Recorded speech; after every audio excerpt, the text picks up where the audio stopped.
ദശകം 14 ശ്ലോക 1. സമന്യുസ്മൃതത്താവധാംഘ്രിയുഗ്മ സഹമനുഃ പങ്കജ സംഭവാംഗജന്മാം നിജം അന്തരം അന്തരായഹീനം ചരിതം തേ കഥയൻ സുഖം നിനായ.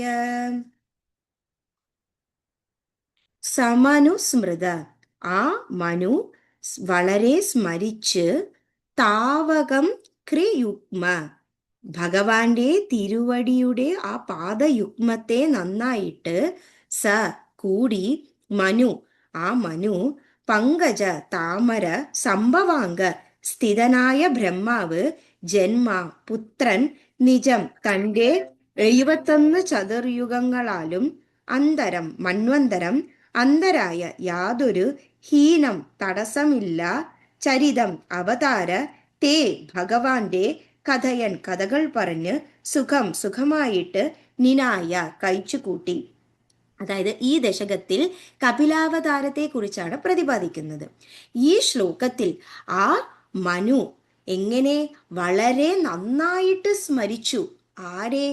ആ ഭഗവാന്റെ പാദയുഗ്മങ്ങളെ, ആ താമര പോലെയുള്ള പാദയുഗ്മങ്ങളെ മനു സ്മരിക്കുകയും, ആ ഒരു താമരയിൽ സ്ഥിതി ചെയ്യുന്ന ബ്രഹ്മാവിൻ്റെ പുത്രനായ മനു തൻ്റെ 71 ചതുർയുഗങ്ങളിൽ മന്വന്തരനായിട്ടുള്ള ഒരു തടസ്സവും ഇല്ലാതെ ഭഗവാന്റെ കഥകൾ പറഞ്ഞ് അങ്ങനെ സുഖമായി കഴിച്ചു കൂട്ടുകയും ചെയ്തു.